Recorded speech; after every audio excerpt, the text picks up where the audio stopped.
السلام علیکم ورحمۃ اللہ۔ آج ہم جوامع الکلم کی حدیث نمبر 6 اور حدیث نمبر 7 پڑھیں گے۔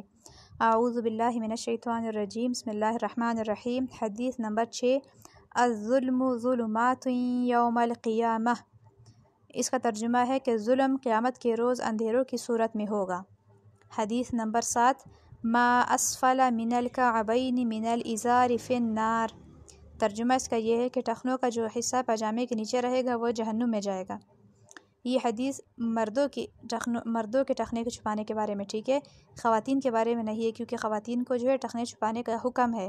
جس عورت کا ٹخنا نظر آئے گا وہ جہنم میں جائے گا، لیکن جس مرد کا ٹخنا چھپا ہوا ہوگا اور اس پر ازار ہوگا، شلوار یا پینٹ وغیرہ ہوگی، تو وہ ٹخنا مرد کا جہنم میں جائے گا، ٹھیک ہے۔ تو یہ حدیث، اس حدیث کے تفسیر میں مردوں کے لیے جو ہے وہ ٹخنا کھلا رکھنے کا حکم ہے، عورتوں کے لیے نہیں ہے، ٹھیک ہے، بلکہ عورت کو ٹخنا چھپانے کا حکم ہے، ٹھیک ہے۔ میں ایک مرتبہ پھر پڑھ دیتی ہوں حدیث نمبر 6، الظلم ظلمات یوم القیامہ۔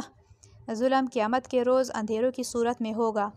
حدیث نمبر 7، ما اسفل من الکعبین من الازار فی النار۔ ٹخنوں کا جو حصہ پاجامے کے نیچے رہے گا وہ جہنم میں جائے گا۔ یہ دونوں احادیث اچھی طرح سے یاد کر لیجئے گا، ان کے ترجمے بھی یاد کر لیجئے گا اور اس پر آج سے عمل کیجئے گا، ٹھیک ہے انشاءاللہ۔ وما علینا الا البلاغ۔